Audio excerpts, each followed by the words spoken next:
আসসালামু আলাইকুম, শুভেচ্ছা সহ আমন্ত্রণ চ্যানেল আই সংবাদে আপনাদের সাথে আছেন নবনীতা।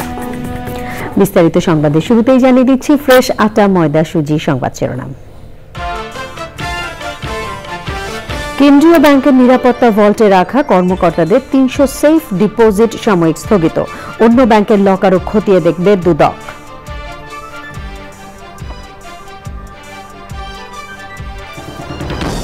সংস্কার বাস্তবায়নে নির্বাচিত সরকার প্রয়োজনে আবারও বলল বিএনপি, প্রতিটি সংস্কার নিয়ে অন্তর্বর্তী সরকার আলোচনা করবে আশা। জুলাই বিপ্লবে গণহত্যার বিচার ও আওয়ামী লীগের রাজনীতি নিষিদ্ধে গণ অধিকার পরিষদের দাবি, প্রধান উপদেষ্টার কাছে স্মারকলিপির উদ্যোগ। সময়মতো ক্যান্সার শনাক্ত ও যথাযথ চিকিৎসায় মৃত্যুহার কমানো সম্ভব বলছেন বিশেষজ্ঞরা, প্রযুক্তি বান্ধব অবকাঠামো গড়ার তাগিদ। এবং বিপিএল এর দ্বিতীয় কোয়ালিফায়ারে বুধবার মুখোমুখি চট্টগ্রাম কিংস ও ফরচুন বরিশাল, ফাইনালে ওঠার দ্বিতীয় সুযোগ চট্টগ্রামের।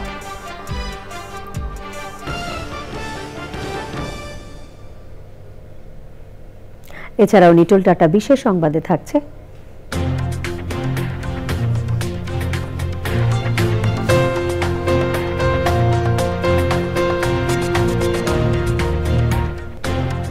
যুক্তরাষ্ট্রের লস এঞ্জেলসে ৬৭তম গ্র্যামি অ্যাওয়ার্ড প্রদানের খবর।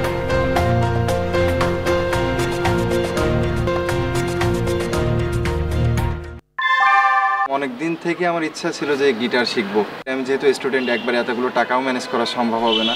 জানতে পারলাম বাবার মাধ্যমে যে বিকাশে সেভিংস করা যায়। এটা সবথেকে ভালো লাগে যে কম অ্যামাউন্ট দিয়ে করা যায়। ক্যাশ আউট করতে গেলে কোনো চার্জ লাগে না। বিকাশ অ্যাপে ডিপিএস টাকা জমায় সারা দেশ।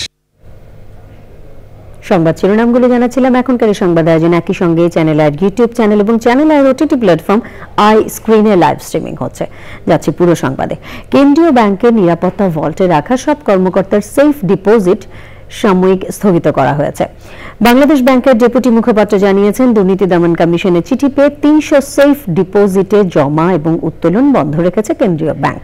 দুদক মহাপরিচালক জানিয়েছেন, জ্ঞাত আয় বহির্ভূত সম্পদ আছে এমন তথ্য পেলে প্রয়োজনে অন্য ব্যাংকের লকারও দেখা হবে। রোকসানা আমিন জানাচ্ছেন। বাংলাদেশ ব্যাংকের সাবেক ডেপুটি গভর্নর এস.কে. সুর চৌধুরীর বিরুদ্ধে চলা দুর্নীতির মামলায় গত মাসে তার লকারে তল্লাশির অভিযান চালানোর সময় বাংলাদেশ ব্যাংকের বর্তমান ও অবসরপ্রাপ্ত কর্মকর্তাদের বেশ কিছু লকার সিলগালা অবস্থায় পায় দুদকের অনুসন্ধান দল। এসব লকারে অপ্রদর্শিত সম্পদ থাকতে পারে বলে মনে করছে দুদক।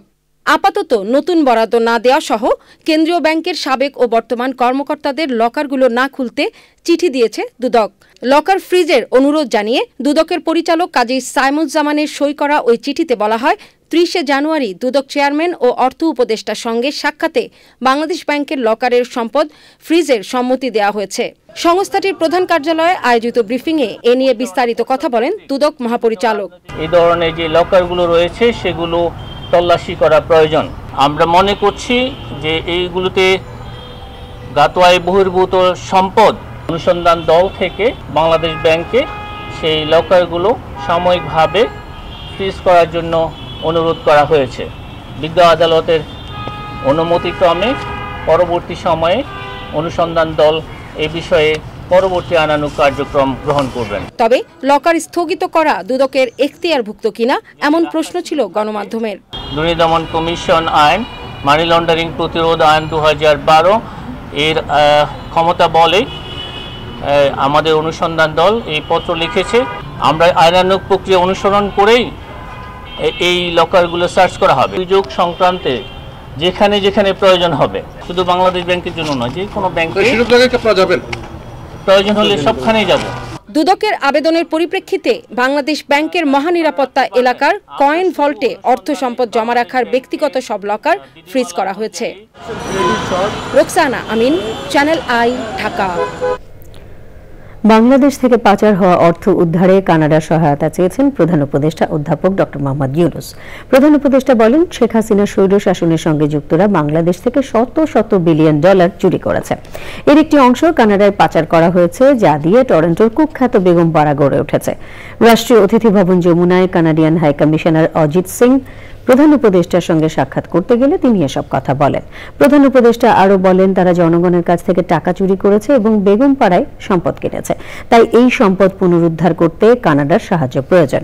কানাডার হাই কমিশনার প্রধান উপদেষ্টার এই উদ্যোগের প্রশংসা করেন। তিনি বলেন, কানাডা বাংলাদেশের সম্পদ উদ্ধারে এরই মধ্যে প্রক্রিয়া শুরু করেছে। সবার জন্য স্বাস্থ্যসেবা নিশ্চিতে স্বাস্থ্য খাতে সংস্কারের প্রস্তাব দিয়েছে বিএনপি। প্রস্তাবগুলো তুলে ধরে দলের স্থায়ী কমিটির সদস্য ডক্টর খন্দকার মোশাররফ হোসেন বলেছেন, জনগণের ভোটে নির্বাচিত সরকারই সব সংস্কার বাস্তবায়ন করতে পারবে। প্রতিটি সংস্কারের জন্য অন্তর্বর্তী সরকার সবার সঙ্গে আলোচনা করে সিদ্ধান্ত নেবে বলে আশা প্রকাশ করেছেন তিনি। রাহুল রায় জানাচ্ছেন, রাষ্ট্র কাঠামো নির্মাণে প্রস্তাবিত 31 দফা নিয়ে নিয়মিত কর্মশালার আয়োজন করছে বিএনপি। গুরুত্বপূর্ণ খাতে সংস্কারের প্রস্তাবনাও দিচ্ছে দলটি। দলের চেয়ারপারসনের গুলশান কার্যালয়ের সংবাদ সম্মেলনে সবার জন্য স্বাস্থ্য এই প্রতিপাদ্যে স্বাস্থ্য খাতে সংস্কারের প্রস্তাবনা দিয়েছে বিএনপি। স্বল্পমেয়াদী, মধ্যমেয়াদী ও দীর্ঘমেয়াদী পরিকল্পনা তুলে ধরা হয়।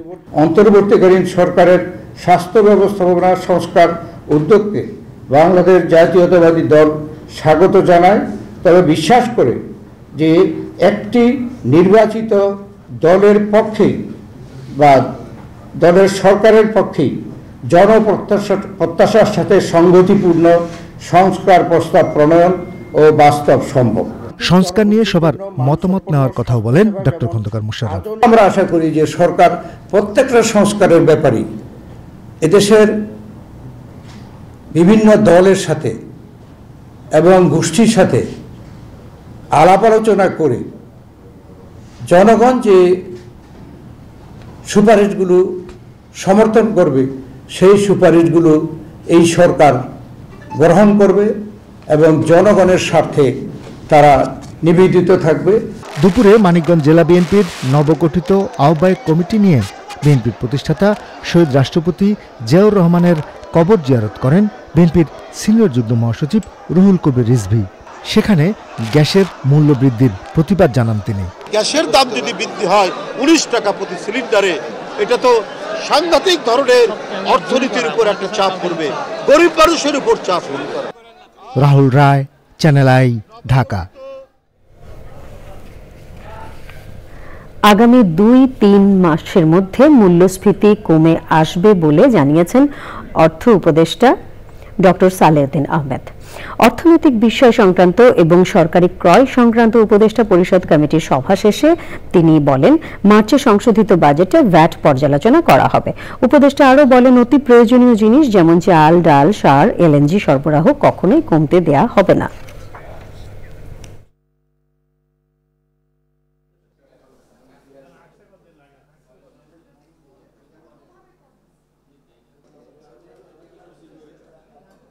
অর্থের ব্যয় যে হচ্ছে কতটা স্ট্রেস পড়ছে সেটা তো আমরা বাইরে থেকে এতটা জানবেন না, যেটা ব্যাংকাররা জানবে, ব্যাংকের সেন্ট্রাল ম্যানেজার আর আমি জানি ভেতরে কি অবস্থা। তবে কিন্তু কোনো খারাপ অবস্থা না। আর যদি আমরা এই কাউন্টার ইস্যুগুলো না নিতাম, বাংলাদেশের অবস্থা কিন্তু একেবারে একটা অকল্পনীয় অবস্থায় চলে যেতাম। কারণ কোথাকার অর্থ নাই, তো সব ব্যাংক থেকে অর্থ চলে গেছে। আপনার ক্যান ইউ ইমাজিন কোনো পৃথিবীর দেশে এরকম হয়েছে যে ব্যাংকের ডিপোজিটের টাকা সহ চলে গেছে? আগস্ট বিপ্লবের সময় গণহত্যার বিচার ও অবিলম্বে আওয়ামী লীগের রাজনীতি নিষিদ্ধের দাবি জানিয়েছে গণ অধিকার পরিষদ। রাজধানীতে সংবাদ সম্মেলনে সরকারের উপদেষ্টা, মন্ত্রণালয়ের সচিব এবং তাদের সহযোগীদের সম্পদের হিসাব প্রকাশের দাবি জানানো হয়। দলের সভাপতি নুরুল হক নূর সহ কেন্দ্রীয় নেতারা সম্মেলনে ছিলেন। জাতীয় নির্বাচন নিয়ে দলের অবস্থান জানান নুরুল হক নূর। এসপি, ডিসি থেকে ঊর্ধ্বতন কর্তৃপক্ষ পুরো আমলাতন্ত্র কিন্তু আওয়ামী লীগের বেনিফিশিয়ারিদের দখলে। তাহলে রাতারাতি একটি ইলেকশন হলে এই আমলাতন্ত্র দিয়ে কি ফেয়ার ইলেকশন সম্ভব? আমরা মনে করি প্রধান উপদেষ্টা যে তিনি তার মুখে যে দিন তারিখ দিয়েছেন সেটা যথেষ্ট সময় এবং সেই সময়ের মধ্যে একটা ভালো নির্বাচন সম্ভব। কাজে সেই পর্যন্ত আমাদের বোধহয় একটু অপেক্ষা করতে হবে। টঙ্গীর তুরাগ তীরে চলছে সুরায় নিজাম বা মাওলানা জুবায়ের অনুসারীদের 3 দিনের বিশ্ব ইজতেমার দ্বিতীয় পর্ব। এবার বিশ্ব ইজতেমা হচ্ছে 3 পর্বে। সোমবার জোহরের নামাজের পর পাকিস্তানের মাওলানা জিয়াউল হকের আম বয়ানের মধ্য দিয়ে শুরু হয়েছে ৫৮তম বিশ্ব ইজতেমার দ্বিতীয় পর্ব। এই পর্বে অংশ নিতে তুরাগ তীরে আবারও জড়ো হয়েছেন হাজার হাজার মুসল্লি। ইজতেমা উপলক্ষে টঙ্গী এলাকা জুড়ে নেওয়া হয়েছে বাড়তি নিরাপত্তা। তাবলিগ জামাতের দেশ বিদেশের আলেমরা বয়ান করছেন মুসল্লিদের উদ্দেশ্যে।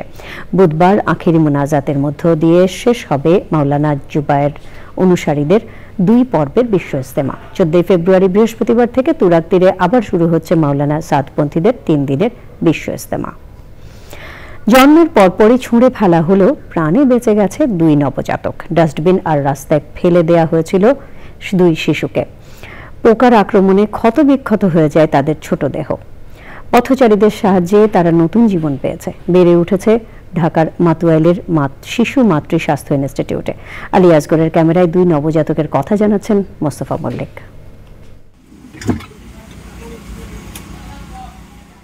সোনারগাঁয়ের মোগরাপাড়া চৌরাস্তার মোড়ে জালাল টাওয়ারের পেছনে একটি ডাস্টবিন। 1 ফেব্রুয়ারি রাত 10:30টার দিকে ডাস্টবিনের পাশ দিয়ে যাওয়ার সময় পলিথিনের নড়াচড়ার শব্দ পান এক পথচারী। কাছে গিয়ে দেখতে পান নবজাতক একটি মেয়ে শিশু পড়ে আছে সেখানে। পুলিশের সহায়তায় তাকে নেওয়া হয় মাতোয়াইলের শিশু মাতৃস্বাস্থ্য ইনস্টিটিউটে। প্রায় 2 মাস আগে আরেক নবজাতককে পাওয়া যায় একটি হাসপাতালের দেয়ালের পাশে। ছেলে শিশুটিকে উদ্ধার করেন এক পথচারী। পোকার আক্রমণে মাত্র 900 গ্রাম ওজনের শিশুটির চোখ দুটোও আক্রান্ত হয়। তাকেও নেওয়া হয় শিশু মাতৃস্বাস্থ্য ইনস্টিটিউটে।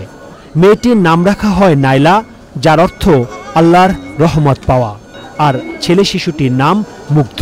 তাপমাত্রা এতটাই কম ছিল যে তার গা যেন বরফ, সে শ্বাস নিতে কষ্ট হচ্ছে। ঠান্ডার কারণে তার নিউমোনিয়া হয়ে গেছে, মারাত্মক রকমের নিউমোনিয়া। অর্ধেক লাইফ সাপোর্ট, সিপ্যাপ যেটাকে বলা হয়, সিপ্যাপ লাইফ সাপোর্ট তাকে দেয়া লাগছে।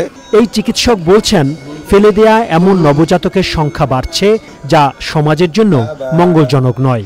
এটা একটা সামাজিক অবক্ষয়, ব্যাধিতে পরিণত হয়েছে। 2016 সালের দিকে বাচ্চা হয়তো পেয়েছি, বছর হয়তো 1-2টা। আর আপনি দেখেন যে গত 2 মাসের মধ্যে বাচ্চা অলরেডি 2টা আছে। আর কত জায়গায় আমার এখানে আর কত জায়গায় কয়টা আছে জানি না। সবার মানবিক আচরণে ধীরে ধীরে সুস্থ হচ্ছে ফুটফুটে শিশু দুটো। শিশু নাইলা এবং মুগ্ধকে যে অবস্থায় পাওয়া গিয়েছিল সেটা আসলে বর্ণনা করা একেবারেই অসম্ভব। সেরকম একটি জায়গা থেকে চিকিৎসক এবং সেবক সেবিকাদের নিবিড় পরিচর্যায় এখনও এই পৃথিবীতে লড়াই করে যাচ্ছে অবুঝ এই 2টি শিশু। চিকিৎসকরা এবং যারা তাকে পরিচর্যা করছে তারা প্রশ্ন ছুড়ে দিয়েছেন, যেসব বাবা মায়ের কারণে পৃথিবীতে তারা আসলো, তারা কি আসলেই মা? তারা কি আসলেই কোনো শিশুর পিতা? এরকম ঘটনা যেন আর কখনোই না ঘটে, এমনই আর্জি চিকিৎসকদের, সেবিকাদের। ঢাকার মাতোয়াইলের একটি নবজাতক হাসপাতাল থেকে মোস্তফা মল্লিক, চ্যানেল আই। সমাজ কল্যাণ উপদেষ্টা শারমিন মুর্শিদ বলেছেন, সামাজিক সুরক্ষার নামে সামান্য আর্থিক সহায়তা দিয়ে দেশ থেকে অতি দারিদ্র্য দূর করা সম্ভব নয়। এজন্য নগদ সহায়তা নির্ভর সামাজিক সুরক্ষা প্রকল্পগুলোকে কর্মমুখী সহযোগিতায় রূপান্তর করার তাগিদ দিয়েছেন তিনি। রাজধানীতে এক অনুষ্ঠানে তিনি বলেন, দারিদ্র্য ঘুচাতে সবার আগে নির্ভুল তথ্য ভাণ্ডার প্রয়োজন। তথ্য উপাত্তের ঘাটতির কারণে অতীতে সামাজিক সুরক্ষার বরাদ্দ নিয়ে স্বচ্ছতা বজায় রাখা যায়নি। উপদেষ্টা বলেন, দেশ থেকে দারিদ্র্য দূর করতে চাইলে অতি দরিদ্রদের কেবল অর্থ সহায়তা দিলে হবে না, পিছিয়ে পড়া জনগোষ্ঠীকে প্রশিক্ষণ দিয়ে দক্ষ জনশক্তিতে রূপান্তর করে আর্থিক সহায়তা নিশ্চিতের তাগিদ দেন তিনি। সে সময় দুর্নীতি বন্ধ ও জবাবদিহি নিশ্চিতে সমাজ কল্যাণ মন্ত্রণালয়ের জন্য একটি ডিজিটাল ড্যাশবোর্ড তৈরি করে দিতে বিশ্ব ব্যাংকের কাছে অনুরোধ করেন উপদেষ্টা। পরে বিশ্ব ব্যাংকের অর্থায়নে ক্যাশ প্লাস সার্ভিস প্রকল্প উদ্বোধন করা হয়। বিশ্ব ব্যাংকের অন্তর্বর্তী কান্ট্রি ডিরেক্টর বলেন, ক্যাশ প্লাসের মাধ্যমে দরিদ্র জনগণের জীবনমান উন্নয়ন সহজ হবে।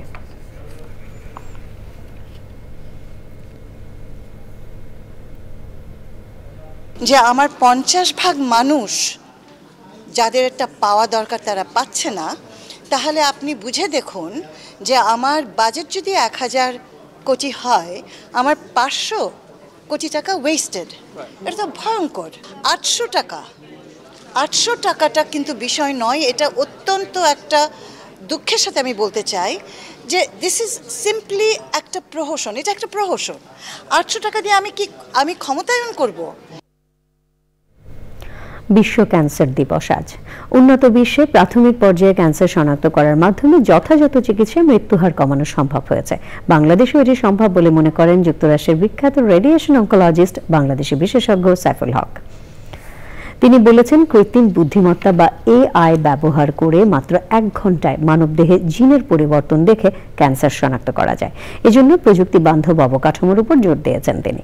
জান্নাতুল বাকিয়া কেকা জানাচ্ছেন। সম্প্রতি জনসংখ্যা ভিত্তিক ক্যান্সার নিবন্ধনের ওপর এক জরিপে দেখা গেছে দেশে মোট মৃত্যুর 12% ক্যান্সার জনিত। যুক্তরাষ্ট্রের ফিলাডেলফিয়ার পিটসবার্গ UPMC হিলম্যান ক্যান্সার সেন্টারের মেডিকেল ফিজিক্সের পরিচালক অধ্যাপক সাইফুল হক ক্যান্সার চিকিৎসায় সর্বাধুনিক প্রযুক্তির ব্যবহারের উপর জোর দিয়েছেন। জাতীয়ভাবে কর্মপরিকল্পনা প্রয়োজন বলেও মনে করেন তিনি। Look at the policies and change the policies so that we can address these problems. এই রেডিয়েশন অঙ্কোলজিস্ট বলেছেন, ক্যান্সার নিরাময়ের জন্য সময়মতো শনাক্ত হওয়া জরুরি। এর জন্য ঢাকার বাইরে প্রত্যন্তেও ক্যান্সার শনাক্তের ব্যবস্থা করতে হবে। আর্টিফিশিয়াল ইন্টেলিজেন্সের পয়েন্ট অফ কেয়ার ডিভাইস আছে, যেটা বিভিন্ন ইকুইপমেন্ট আছে, যেটা নিয়ে আপনার কোন রোগীর টেস্ট করলে 1 ঘন্টার ভিতরে বোঝা যাবে তার কোনো ক্যান্সার আছে কিনা। যখন টেস্ট করার 1 ঘন্টার ভিতরে আপনার কিন্তু একটা রেজাল্ট চলে আসবে। ক্যান্সার শনাক্ত ও চিকিৎসায় প্রযুক্তি নির্ভর তথ্য ও জ্ঞান নিয়ে বাংলাদেশ সহ বিশ্বের বিভিন্ন দেশে কাজ করে প্রফেসর সাইফুল হক ভূষিত হয়েছেন স্বেচ্ছাসেবায় যুক্তরাষ্ট্রের সর্বোচ্চ সম্মাননা US প্রেসিডেন্সিয়াল লাইফটাইম অ্যাচিভমেন্ট অ্যাওয়ার্ডসে। আপনার ক্যান্সারের গ্লোবালি সারা দুনিয়াতে যে কাজ করেছি to really improve the cancer care, তারপর ধরেন এডুকেশন, ট্রেনিং, রিসার্চ, এগুলো যে বিভিন্ন কাজ করেছি তারই হয়তো একটা রেকগনিশন। নিজ দেশের প্রত্যন্ত এলাকায় ক্যান্সার শনাক্ত ও চিকিৎসা সহজলভ্য করা এবং চিকিৎসা বিষয়ে প্রশিক্ষণের মাধ্যমে দক্ষ জনবল তৈরিতে সরকারের সাথে কাজ করার উদ্যোগ নিয়েছেন গ্লোবাল হেলথ ক্যাটালিস্টের কর্ণধার অধ্যাপক সাইফুল হক। জান্নাতুল বাকিয়া কেকা, চ্যানেল I, ঢাকা। বিএনপির ভারপ্রাপ্ত চেয়ারম্যান তারেক রহমান ও 21 টেলিভিশনের চেয়ারম্যান আব্দুস সালাম সহ 4 জনের বিরুদ্ধে রাষ্ট্রদ্রোহ মামলা বাতিল করে রায় প্রকাশ করেছেন হাইকোর্ট। বিচারপতি AKM আসাদুজ্জামান ও বিচারপতি সৈয়দ এনায়েত হোসেনের হাইকোর্ট বেঞ্চ 11 পৃষ্ঠার এ রায় প্রকাশ করেছেন। এর আগে 31 অক্টোবর মামলার কার্যক্রম বাতিল করে তাদের খালাস দেন হাইকোর্ট। মামলায় তারেক রহমান, আব্দুস সালাম, 21 টেলিভিশনের সাবেক প্রধান প্রতিবেদক মাহাতির ফারুকি খান এবং সিনিয়র প্রতিবেদক কনক সরওয়ারকে আসামি করা হয়। 2017 সালে মামলায় অভিযোগ গঠন করেন বিচারিক আদালত। 2015 সালের 5 জানুয়ারি লন্ডন থেকে তারেক রহমানের দেয়া বক্তব্য 21 টিভি সরাসরি সম্প্রচার করলে পরদিন তারেক রহমান ও আব্দুস সালামের বিরুদ্ধে স্বরাষ্ট্র মন্ত্রণালয়ের অনুমতি নিয়ে 2015 সালের 8 জানুয়ারি তেজগাঁও শিল্পাঞ্চল থানায় মামলা করে পুলিশ। অভিযোগে বলা হয়, তারেক রহমানের বক্তব্য সম্প্রচারের মাধ্যমে মিথ্যা ও বানোয়ার তথ্য প্রচার করে দেশের সার্বভৌমত্বের প্রতি হুমকি এবং সরকারের প্রতি ঘৃণা তৈরি করতে চেয়েছিলেন আসামিরা। রাষ্ট্রযন্ত্রকে ব্যবহার করে মামলাটা দায়ের করা হয়েছিল শুধুমাত্র 2টা কারণ: জনাব তারেক রহমান সাহেবকে রাজনৈতিকভাবে হেয় করা আর 21 টেলিভিশনকে সরকারের কন্ট্রোলে নেওয়া, এবং তারা সাকসেসফুলি সেটা করেছিল। এবারে ভাষার মাস ফেব্রুয়ারি।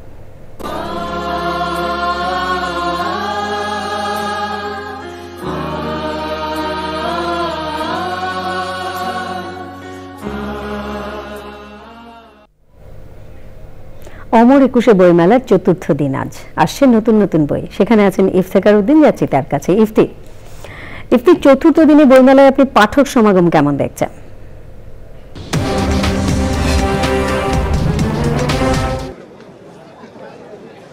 নবনীতা, অমর 21 বইমেলা থেকে স্বাগতম। বইমেলার আজকে 4র্থ দিন চলছে।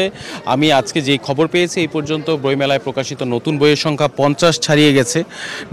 নতুন নতুন বই আসছে, মোড়ক উন্মোচন হচ্ছে, এবং সন্ধ্যাবেলাও কিন্তু এখানকার মানুষের পদচারণা বেশ সুশৃঙ্খল এবং লোক সমাগম বেশ সন্তোষজনক। এখানে ক্রেতারা আসছেন, বই দেখছেন, বই কিনছেন।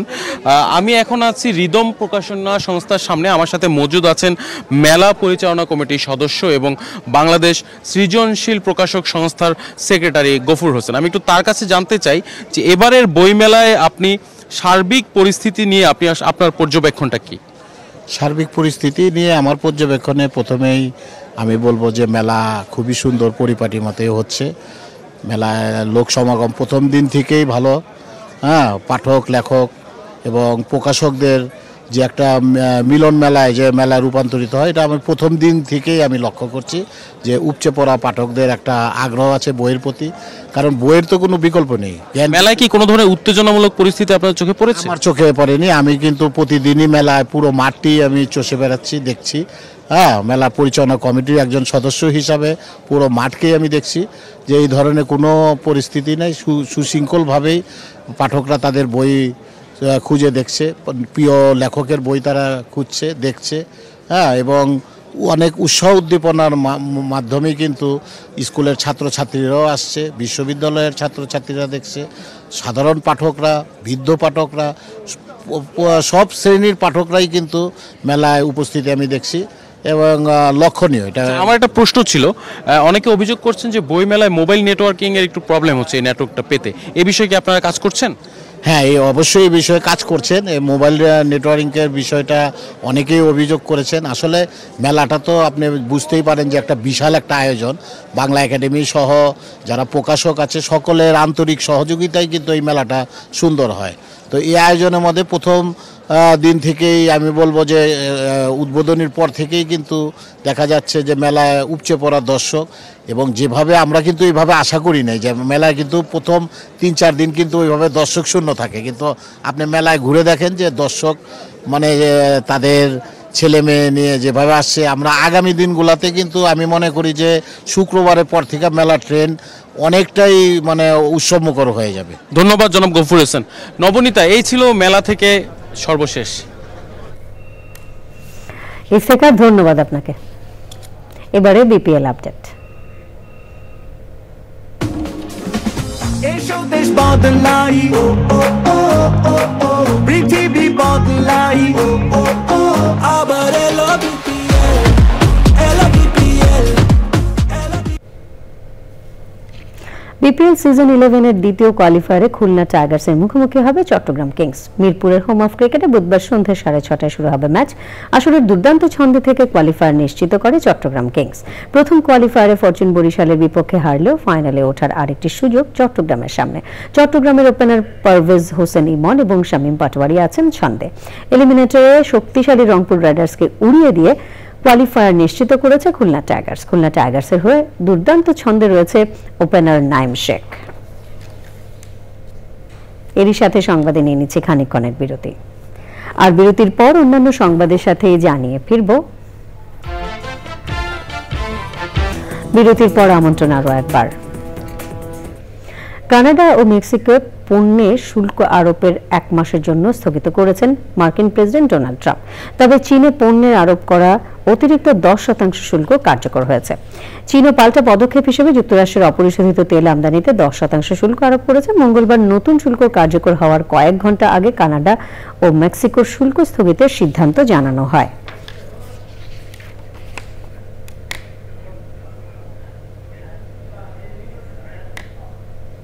নিটোল টাটা বিশেষ সংবাদ।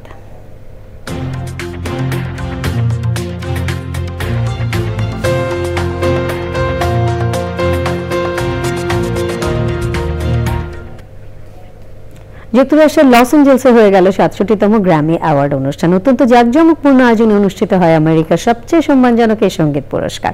কাউবয় কার্টার অ্যালবামের জন্য 2025 বর্ষসেরা পুরস্কার জিতে নিয়েছেন সঙ্গীত শিল্পী বিয়ন্সে।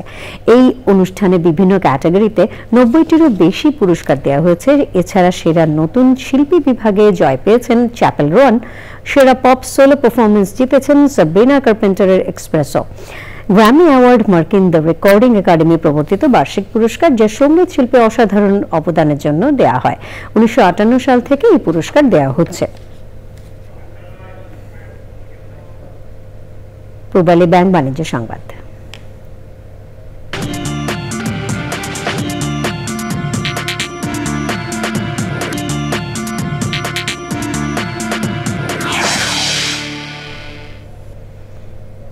চীনের সব পণ্যের উপর অতিরিক্ত 10% শুল্ক আরোপের পাল্টা ব্যবস্থা হিসেবে মার্কিন কয়লার উপর 15% এবং অপরিশোধিত তেলের উপর 10% শুল্ক বসিয়েছে বেইজিং। চীনের সব পণ্যের উপর অতিরিক্ত 10% শুল্ক কার্যকর হওয়ার কয়েক মিনিটের মধ্যে চীনের অর্থ মন্ত্রণালয় মার্কিন কয়লা ও অপরিশোধিত তেল সহ কয়েকটি পণ্যের উপর শুল্ক আরোপের ঘোষণা দেয়। চীনের বাণিজ্য মন্ত্রণালয় ও শুল্ক প্রশাসন জানিয়েছে তারা যুক্তরাষ্ট্র থেকে আসা ইলেকট্রনিক্স, সামরিক এবং সৌর প্যানেলে ব্যবহৃত কিছু ধাতব পণ্যের উপরও শুল্ক বসাতে যাচ্ছে। এছাড়াও ইলন মাস্কের টেসলার বৈদ্যুতিক ট্রাক বিক্রির ওপর 10% শুল্ক আরোপের করা হয়েছে বলে জানিয়েছে বেইজিং। সংবাদে আবারও নিয়ে নিচ্ছি বিরতি, আর বিরতির পর খেলার খবরে থাকছে এএফসি চ্যাম্পিয়ন্স লিগে আল ওয়াসলের বিপক্ষে আল নাসরের। আপনারা দেখছেন চ্যানেল আই সংবাদ।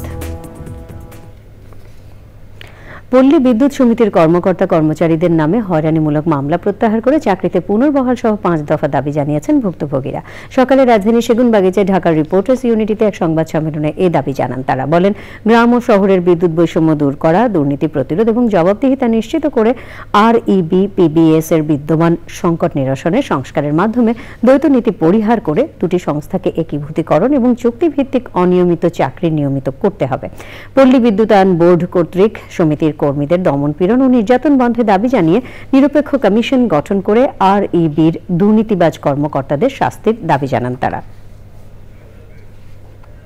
দুর্নীতি পরিহারপূর্বক আরইবি প্রবেশ একীভূতকরণ অথবা অন্যান্য বিতরণ সংস্থার ন্যায় পুনর্গঠন করা, অবশিষ্ট চুক্তিভিত্তিক অনিয়মিত চাকরি নিয়মিত করা, আরইবি কর্তৃক প্রবেশের কর্মকর্তা কর্মচারীদের দমন-পীড়ন, হয়রানি ও উস্কানিমূলক কর্মকাণ্ড বন্ধ করা, বিগত সময়ে আরইবি দুর্নীতিবাজদের শাস্তির জন্য নিরপেক্ষ কমিশন গঠন করা।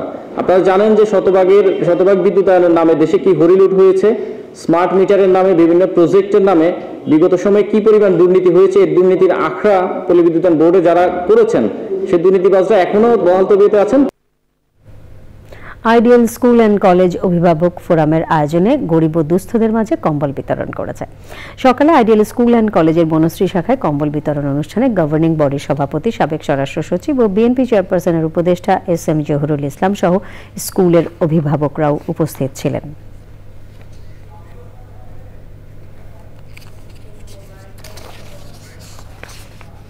এবার খেলার খবর।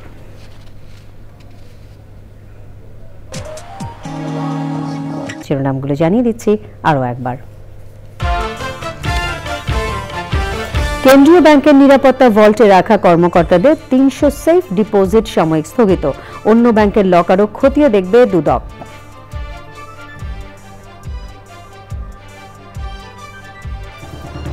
সংস্কার বাস্তবায়নে নির্বাচিত সরকার প্রয়োজন, আবারও বলল বিএনপি। প্রতিটি সংস্কার নিয়ে অন্তর্বর্তী সরকার আলোচনা করবে আশা। জুলাই বিপ্লবে গণহত্যার বিচার ও আওয়ামী লীগের রাজনীতি নিষিদ্ধে গণ অধিকার পরিষদের দাবি, প্রধান উপদেষ্টার কাছে স্মারকলিপির উদ্যোগ। সময়মতো ক্যান্সার শনাক্ত, যথাযথ চিকিৎসায় মৃত্যুহার কমানো সম্ভব বলছেন বিশেষজ্ঞরা, প্রযুক্তি বান্ধব অবকাঠামো গড়ার তাগিদ। এবং বিপিএল এর দ্বিতীয় কোয়ালিফায়ারে বুধবার মুখোমুখি চট্টগ্রাম কিংস ও ফরচুন বরিশাল, ফাইনালে ওঠার দ্বিতীয় সুযোগ চট্টগ্রামের।